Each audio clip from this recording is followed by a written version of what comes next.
Alright, so that was a part of a small clip from your DVD, Are You a Step Ahead? But do you find that learning disabilities, people are more aware of them now, and parents, especially the younger parents, new parents, are more aware of the types of disabilities that can occur in their children? Yes, they are. Okay.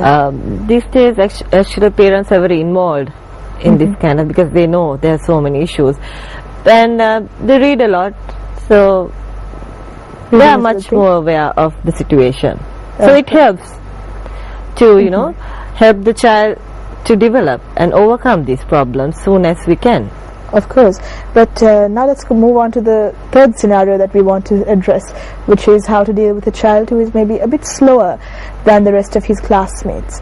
So how can you pinpoint the reasons for a child being a bit slower academically and even maybe socially more reticent in the classroom?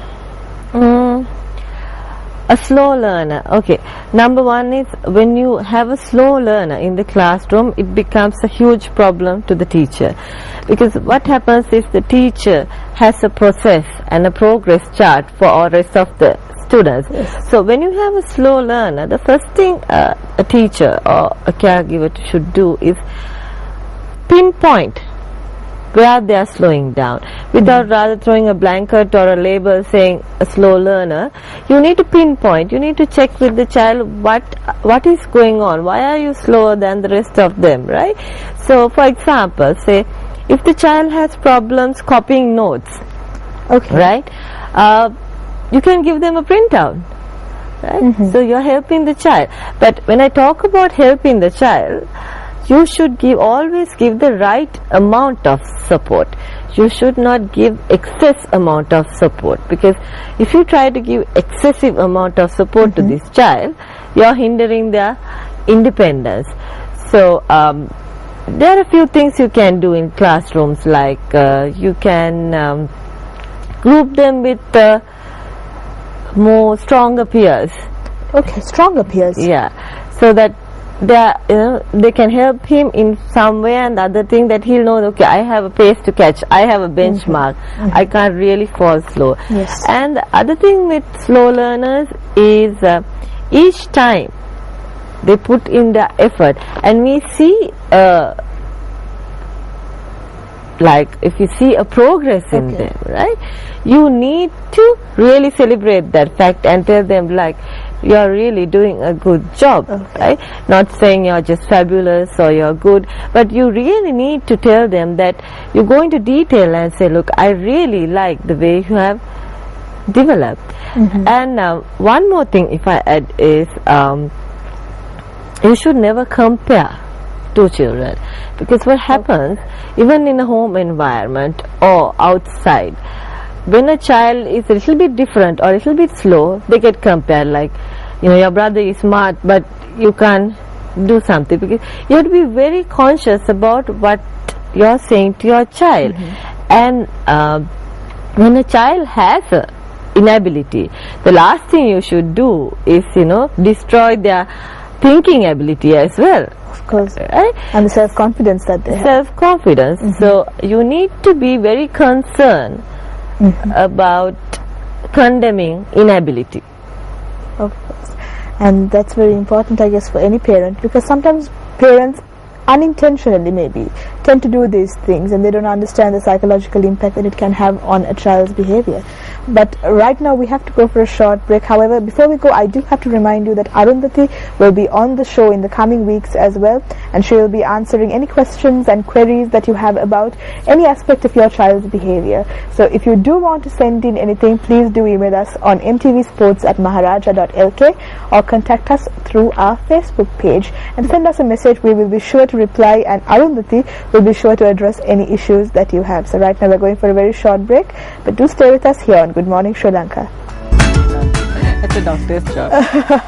Welcome back to Good Morning Sri Lanka. Now I'm here on the show with Arundhati, and she's been speaking to us on the latest topic which we've been discussing, which is how to deal with your child if he or she is a bit slower than the rest of his or her classmates. And Arundhati, now let me ask you, how can you help your child understand the basics a bit faster, you know, things like mathematics?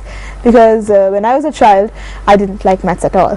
but I think my mother's perseverance was the only reason I got through that. But there are things like this that can happen where a child just has a aversion to these particular subjects. So what can a parent do to really help them overcome that hurdle? Well, number one thing, you should never push them too much and say you have to do it.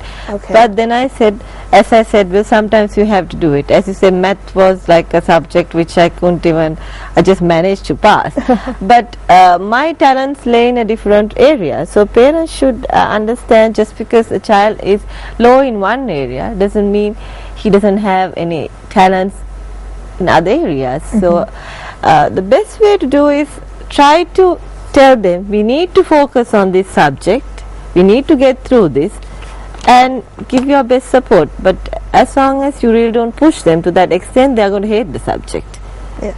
You will sort of be counteracting what you actually want to do by pushing the child into something that they don't want to do. They don't want to do.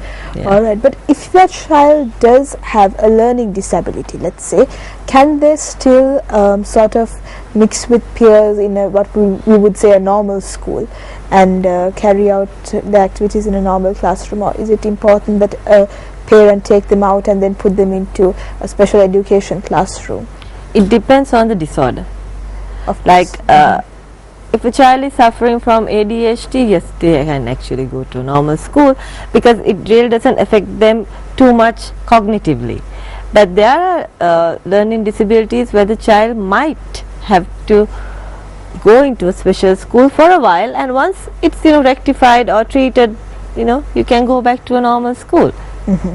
And then there are the children who are daydreamers. Yes. And it's something like you mentioned earlier that all children do, but there might be some children who indulge in it more than they should be doing. So what can you do about the daydreamers?